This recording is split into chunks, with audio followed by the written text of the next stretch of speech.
Easter egg hunts are a tradition families love, but if you're looking for ways to kick things up a notch, you're in luck. Today we are sharing fun new ways to make finding those Easter eggs even more fun this year. Studio 5 Party and Family Fun contributor Celeste Whitney is here with 3 creative Easter egg hunts kids of all ages will enjoy. This is a tradition I have in my family. So what is the goal with the egg hunt? To kind of extend the fun. How much fun can it really be if it only lasts 5 minutes? So we're looking for ways to kind of make it take a little longer, make it kind of fair and fun for everyone. And you've brought a lot of fun ideas and ways to extend the fun, make it longer than just 5 minutes. Let's jump in. Tell us what you've brought as your first idea. All right, so my first idea is going to be a favorite for the parents. Okay. Because there's almost zero prep work. I like that. You send the kids out back or wherever to start their Easter egg hunt, and you're just as surprised as they are that there's just 2 baskets. I just put them out on the floor. And we're seeing your kids here. They must have. Oh, yes.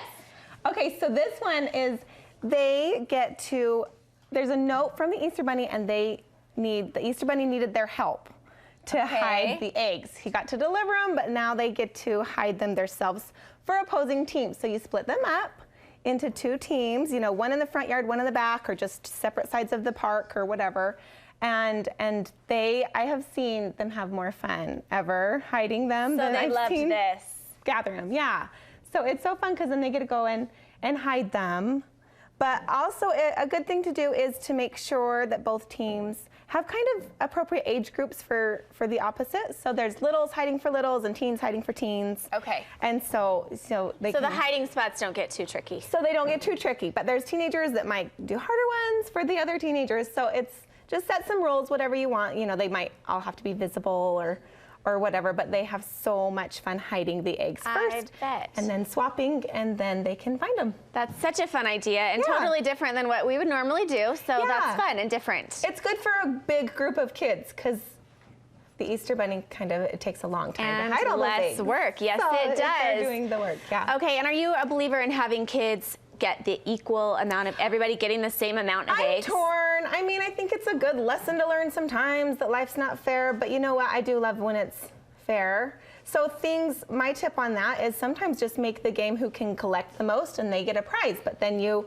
can divide them evenly after. Okay, yeah. Take us through your next fun idea. Okay, so this one is a fun way to kind of slow down the older kids and let the little kids have a shot and to add some fun to it also. So we're dressing like a bunny. So the littlest can wear some ears or even a little cottontail clipped to their pants.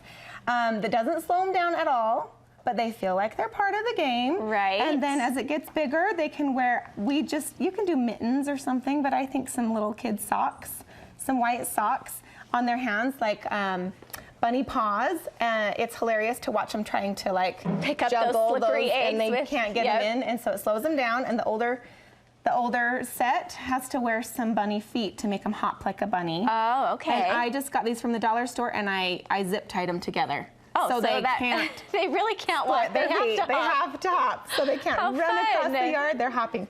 Yeah, and then the oldest group can wear all of the above. So it just kind of makes it hilarious. It's one to record for sure. Okay, and you hid the eggs and had them find them wearing all of this gear. So this is just traditional. You hide the bunny hides the eggs, whatever. And yes, they just find them with that. Okay, what's this next fun one? So this one's kind of a good way to kind of make their brains work also. So it's not just mindless, grab the eggs and throw them in the basket.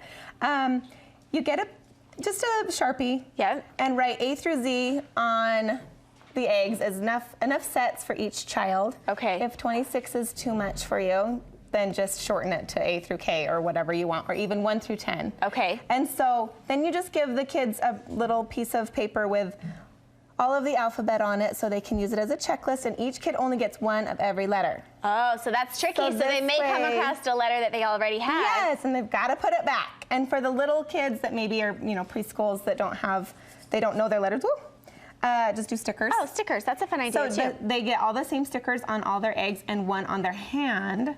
So they walk around comparing their hand to the egg. Is that it? Nope, doesn't match. Okay. And I've done that with like 18-month-olds, and they kind of grasp it. Like it's so fun for them to find the sticker that matches their hand. Yes, and I love that it works for all ages. You can make it work for the older kids and the younger kids. And if you want to even extend it more, you can put a little piece of paper inside with just a random number of each egg, you know, with the candy or whatever. Yeah. And at the end, they have to tally up their number, and whoever has the highest number can win an extra prize. Okay. So it kind of motivates them to, yeah. Okay.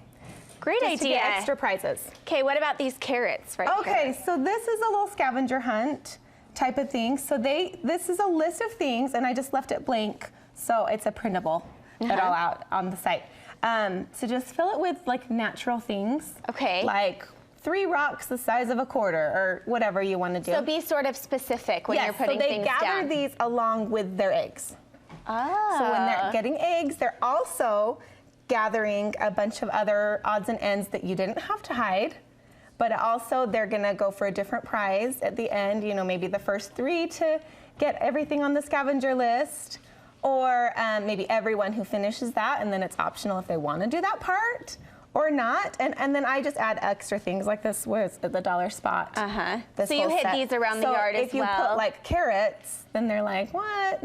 But then they find them. They have to find them. Yeah, it just adds another element of like, they've got to investigate and think about it. And you might want to think through what you put on the list. You probably don't want to put your tulips or anything that's they're going to pull out. And you can do some funny things too, like, you know, a spoon or whatever, and go put some plastic spoons around just to kind of up the... Adds a little to the egg hunt, the typical egg hunt. Yeah, just the mindless egg. And then you'd have a separate prize for the winner of the actual scavenger hunt. And you can decide the first one, the first 3, everyone that participates, whatever you want.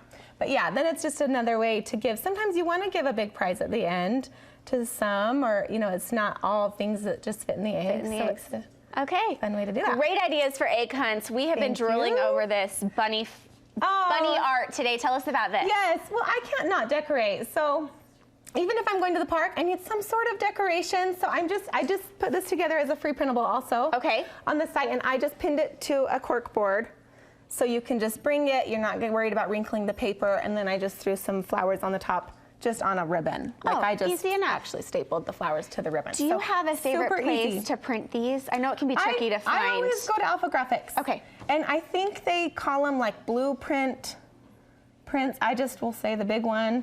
Okay. It's 2 by 3, 2 feet by 3 feet. And then the corners were a little bit bigger, the edges, so I just folded it. Like, don't worry about trying to cut it perfect. You don't even have to cut it straight. Just fold it and pin it up there. Whatever size you need. And they're good about, like, if you need it bigger or smaller.